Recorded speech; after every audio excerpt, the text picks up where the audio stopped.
sun is out in all its glory after some time in Delhi, and I'm so happy also to be talking about what seems to be one more sunny turn in India's political economy. And don't tell me what's happening with the markets. I don't know.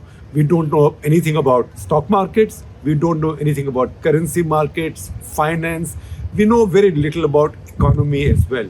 But we try and understand political economy because, as we keep telling you all the time, behind everything that happens in our lives, there is politics. And that's why at ThePrint we keep on saying, because politics matters. We take it very seriously. Now, politics it is that took India's economy in a certain direction 50s onwards, which is the heavy socialist direction. It was further politics in the same direction that late 60s onwards under Mrs. Gandhi, and then as she entered her super socialist avatar, went even further in the direction of socialism, almost like communism in many areas when it came to the political economy.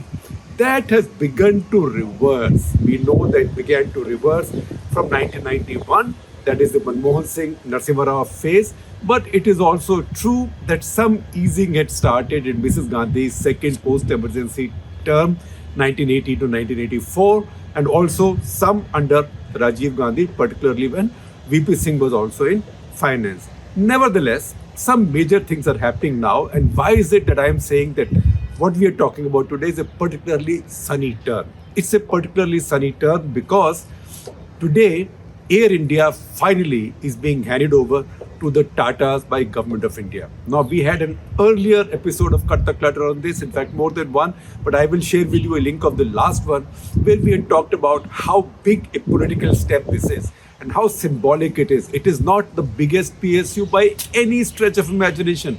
It's a fraction of many large PSUs, say Coal India for example.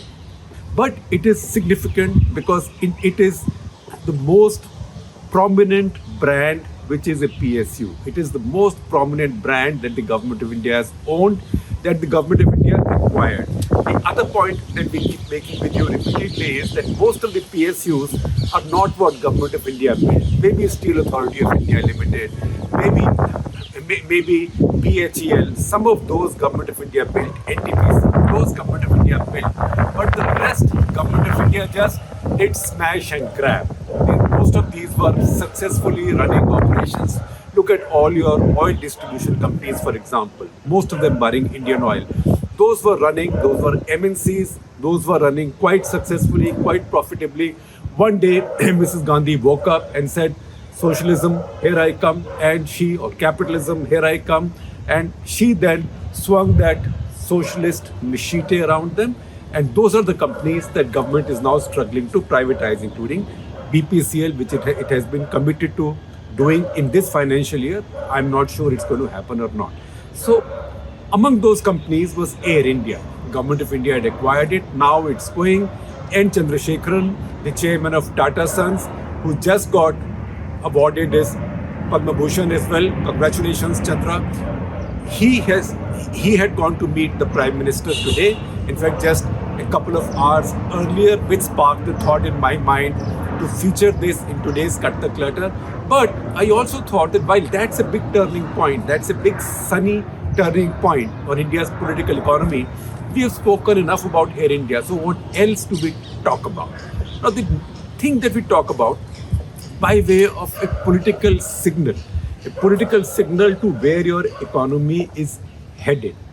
Now, that can come from many things, but when Government of India says that we are okay about listing Life Insurance Corporation of India, that is a step that's even bigger, I would say symbolically, than the lock, stock and barrel sale of Air India. So LIC will not be sold. Only 5 to 10% of LIC's shareholding owned by the government currently will be sold. But the important thing is, with that, LIC will be listed. It will have board of directors. It will have independent board of directors. It will have shareholders' rights.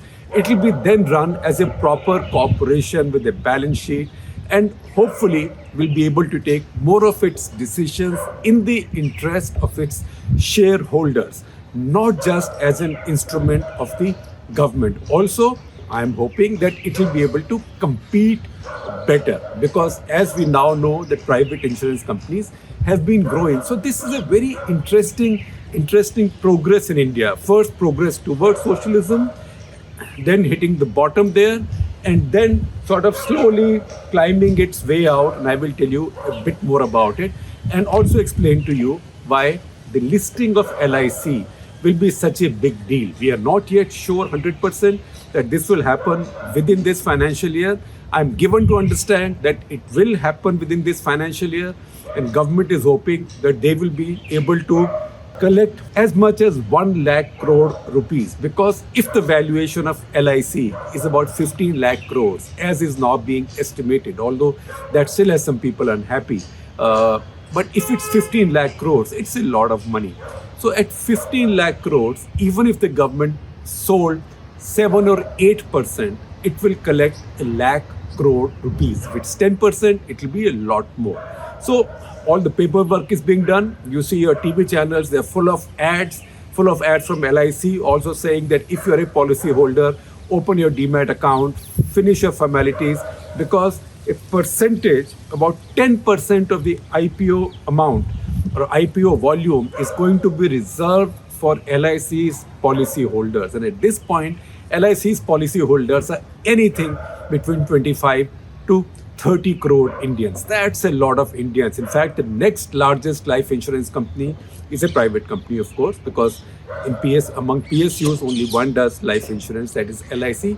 And that one is HDFC Life Insurance Company, which has about 6 crore policy holders. So LIC is almost 4.5 to 5 times as big as the next one. So all these policy holders, if they have access to a reserved quota from the IPO, they have a chance of becoming stakeholders in India's India's largest corporation, definitely India's largest state-owned corporation. Now, I'm not recommending anything. That's not something that I'm qualified to do. And in any case, never trust any individual other than a qualified financial advisor to tell you what to do with your money. Take your money very seriously. But the fact is that if this company is listed, it will be a big political move. Why do I say political? I will give you one illustration. I have that old Walk the Talk interview with Narasimha Rao, PV Narasimha Rao, which has been seen literally millions of times. Clips of it have run millions of times. People have seen it. Because that is where he talked freely about how he brought about change and a lot about his philosophy of politics, life, public life, etc., etc. Of course, this interview was done after he was no longer Prime Minister, because politicians become much more open when they are not in power. And Narasimha Rao, in any case, gave very rare interviews, and if he did, he rarely opened up. In that interview, as we are coming out of his house, walking into his garden to talk, this was a walk the talk, he said to me that, see, even Lee Kuan Yew, the Singapore leader, he defended me when there was pressure on me to open up too soon, because I was opening up. It was already a big risk to open up as much as I was doing. But he said, I was in Singapore, there was a conference, and they put so much pressure on me, and I told them, what do you think? I will sell away everything. You think I will sell my LIC to you? Do you think I will sell my LIC to you? That's the language he used. And then he said, Lee Kuan Yew defended me, and Lee Kuan Yew said, look, he has a very challenging situation. Don't put this kind of pressure on him, and don't have such expectations on him. Now the fact is that the same LIC is being listed in the stock markets. It's not being privatized. Take that and be very, very clear about that. But it's being listed. Symbolically, that's a very big thing. Now, what these details, etc. are, there's a story by my colleague Shubham Batra. You read that. I will share a link with you. I will not go into the details of that. But the fact is that LIC is something when under Jawaharlal Nehru's big socialist turn between 1955 and 56, when the AICC first decided on a new industrial policy, and Parliament of India adopted the Industrial Policy Resolution of 1956. Basically, they said that almost everything that matters in Indian industry probably besides faltu things like making some biscuits or making or maybe printing greeting cards, everything else was going to be reserved for the public sector. 17 major sectors in India got reserved for the public sector under this industrial policy passed by Indian Parliament, adopted by Indian Parliament in 1956. So it was in 1956 that Parliament also passed a law setting up the LIC. What they did was it completely nationalized the life insurance business in India. So 154 companies were doing life insurance. There were other companies, these are pure life insurance companies. There were other companies doing life insurance in other ways. So 245 private companies overall that existed in India, they were all swept with one jhadu and put in one basket, and that basket was taken over by the government. And since then, until the late 90s, insurance remained a completely government-owned business. Then you see how slowly, some bit of reform started. And started very gingerly. So when Narasimha Rao and Manmohan Singh in 1991, they came up with their big budget, they also figured that they had to do something about insurance. So I will now talk on two different axes. One is the insurance axis, that is how insurance was reformed or insurance was slowly liberated from total draconian government control. And second, how India's public sector started moving towards disinvestment, privatization, various things at various points of time, and how that progress took place, because it's a fascinating story. And frankly, our future and that of our next generations depends on how well this is carried out, because the state running the economy is today an abomination, and the state must get out of it sooner the better. So in 1993, it was still in P.V. Narasimha Rao, Manmohan Singh, Chidambaram dispensation that the R.N. Malhotra committee was set up. Now, R.N. Malhotra was a former RBI governor, a very well-respected civil servant, and that committee was to give recommendations for insurance reform. That committee came with a report in 1994 and said that private sector should be allowed. Some foreign participation should also be allowed. They said foreign companies should be invited, should apply to set up insurance businesses in India. Ideally, they should set up joint ventures. So this was the first symbolic step. Now you might say, but nothing happened at that time. The fact is nothing happened at that time. But if this step had not happened, then what's happening today would not have happened. Then the second biggest insurance company, life insurance company in India, would not be a private company at 6 crore policy holders and growing. And there are many others. In fact, if you add up all the private sector life insurance companies in India, it will be a lot of policy holders. And India still continues to be a very heavily underinsured country, very heavily underinsured society. So he gave this spark of change, or maybe he took the baton up to that far. That baton was picked up in 1999. In 1999, it was under the Vajpayee government that IRDA, Insurance Regulatory and Development Authority, was constituted. Now that private sector comes in and so many private insurance companies come in, who's going to regulate them? So that is when the IRDA, or Insurance Regulatory Development Authority, came in. Then that act has gone through many amendments. None of those amendments were carried out easily or without controversy.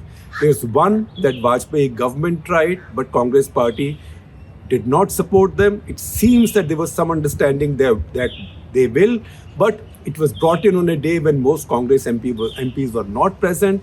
And also within Vajpayee's own party, there was insufficient ideological or philosophical commitment to it. In fact, Sushma Swaraj is supposed to have told Vajpayee at that point that इसको मैं हल्ले में पास कैसे कर रहा हूँ, मेरी अपनी commitment नहीं है, मेरी अपनी conviction नहीं है. So it did not happen. It later happened under UPA, but once again, both parties quietly collaborated on this because they knew this was a good thing to do. So once again, this is a very good story of how one political force after another, even the power kept changing in Delhi, they kept on handing the baton onto the other, and each one then ran some distance ahead in the same direction. Nobody went back on it.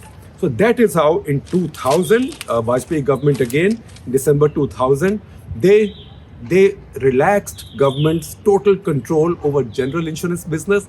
Otherwise, all general insurance companies were sort of together, and various companies were subsidiaries of General Insurance Corporation.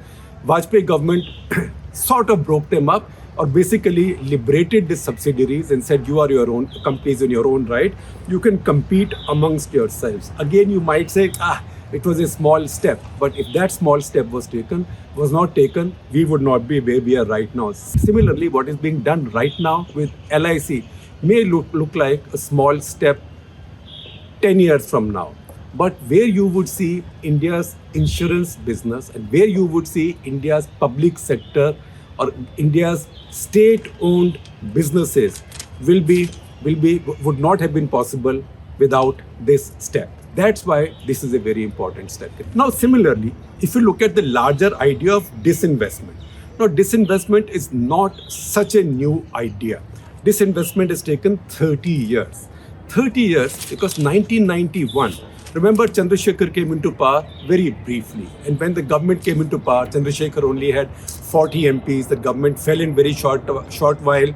And derisively, in the election campaign that followed, it was called a government of Alibaba or Chalis Chor, right? Because 40 MPs and Chandrasekhar. It's easy in our system to throw corruption allegations at anybody. And everybody throws them at everybody else. That government, however, did many reformist things for which it is not given credit. Among the more important things Chandrasekhar did was to identify Yashwant Sinha, who was still a kind of a newbie public figure, to be his finance minister. And Yashwant Sinha, it was at that time, even in that very short tenure, who started talking about selling some of the shareholding in PSUs to mutual funds without actually listing them. There was no talk of listing. So mutual fund companies were invited, reps were invited, negotiations were carried out that you want to buy this many shares in this company in the hope that someday these will list. So he started the process in 1991. That process moved gingerly, slowly. People sort of did some thrust and parry. So 5 years of Narasimha Rao, they talked about this, but they were not willing to move any further or much more strongly because they had made many changes within their first year. In fact, in 1992, the other turning point came in India's industrial policy when Narasimha Rao and Manmohan Singh and Chidambaram at that point, they came up with India's new industrial policy, which actually turned the clock back on the 1956 Jawaharlal Nehru era industrial policy. Once that happened, you made some progress, but there was also a lot of resistance, so people got a bit worried and privatization did not happen. Then came, and once again, see, we curse our politicians all the time, but they are not all stupid and they are not all anti-national and they are all not so ideologically driven that they don't do what is right by their country, even if it's against their ideological beliefs. So after Narasimha Rao, after 13 days of Vajpayee, we had the United Front government under Devagowda and then Gujral. Now, when that government started, for the first and the last time in India's political history, it actually had 2 members of a communist party in the cabinet, right? There were many others in the Congress party earlier who were more communist in their minds and philosophy than congressmen, but they were in the Congress. They were not communist. In this case, 2 CPI ministers, that is Indrajit Gupta and Chaturvedi Mishra, were in the cabinet. And remember, these are not faltu ministries, right? These were, Indrajit Gupta was Home Minister, Chaturvedi Mishra was Agriculture Minister. That government in 1996, they came up with the idea that early on, Chidambaram was the finance minister, they came up with the idea of setting up the National Disinvestment Commission. And that commission was set up under G.V. Ramakrishna, again a very highly respected civil servant, former chairman of SEBI, who headed this committee and who produced a report basically showing the path to further disinvestment and privatization. Again, you might say today, nothing happened at that point. It was a small step. But without that small step, we would not be in the situation today where Air India is being handed over lock, stock and barrel to the Tata Group, from which it had been grabbed by the government of that day just using state power. Now, what did this new industrial policy do? I told you earlier that 1956 industrial policy reserved 17 of the most important sectors in India's economy and industry. 17 that encompassed almost everything purely for the public sector, right? Then there were some where private sector was also allowed with licensing and all that, and some where private sector could come in just like that. Those were chota sectors, and also many of those were compulsorily put in small scale sector. But the new industrial policy in 92 said that only 17 of the 17 sectors, only 4 are now reserved. Those 4 are the predictable ones: atomic energy, defense, etc., etc. Some of that, at least in defense, has begun to change now, which is also a good thing. But 17 to 4 was a progress in 1992. Now, when the G.V. Ramakrishna Commission gave its reports, by that time, UF had also lost a bunch of its energy. But the fact is that after that report, some share sales in PSUs took place, and those PSUs then got listed. These were the first PSUs that got listed.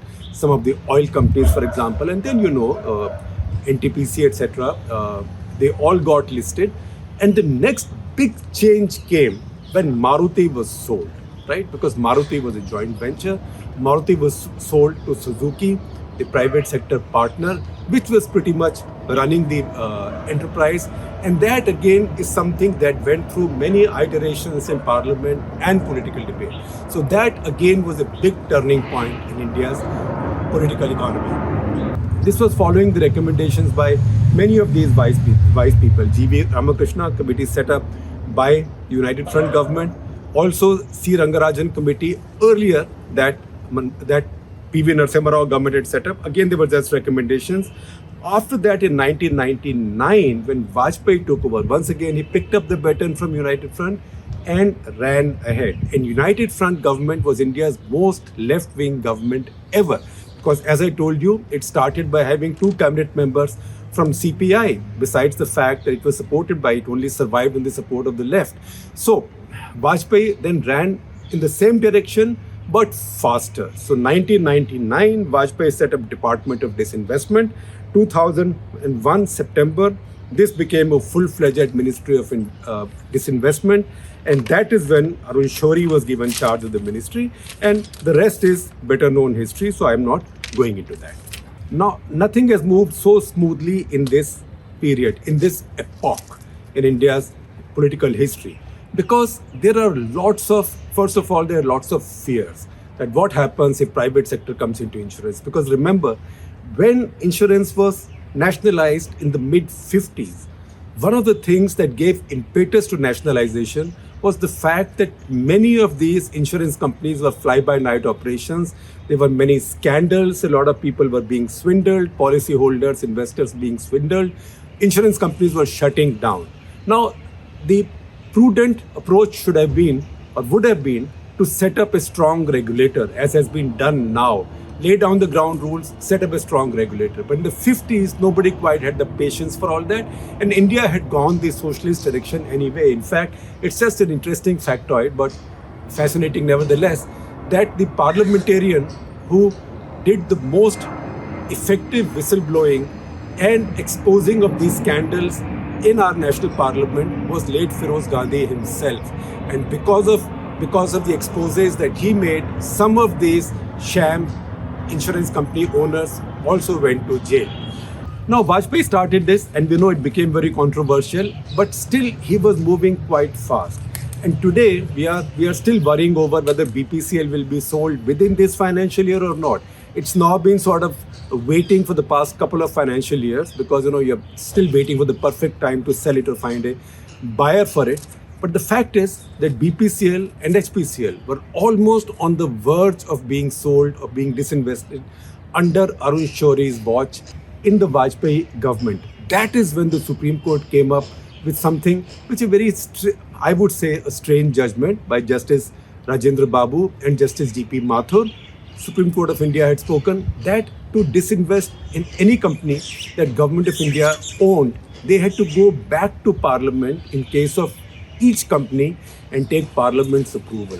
That was impossible at that point because nobody had the majority. So that was impossible under NDA, coalition NDA. That was impossible under coalition UPA. In any case, UPA did not want to do it.